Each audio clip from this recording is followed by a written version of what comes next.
Il PD scende in piazza, uno slogan ben chiaro.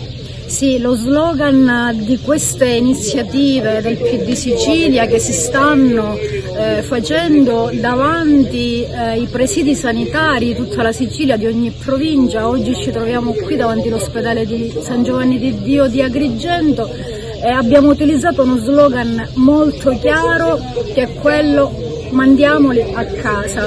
Schifani non può sicuramente agire come ha agito ieri, e cioè sospendendo i 3 dirigenti che sono coinvolti in questa inchiesta, perché Schifani al pari di altri ha la responsabilità politica essendo il presidente della regione e quindi deve assumere, secondo noi, decisioni politiche drastiche. Come serie sono le cose che si contestano in questa ultima inchiesta. Naturalmente l'inchiesta farà il suo corso, la magistratura farà il proprio lavoro certamente, ma la politica deve assumere scelte e deve assumersi le responsabilità di quanto sta accadendo. Appalti, corruzione, nel mezzo la sanità, il PD oggi scende in piazza.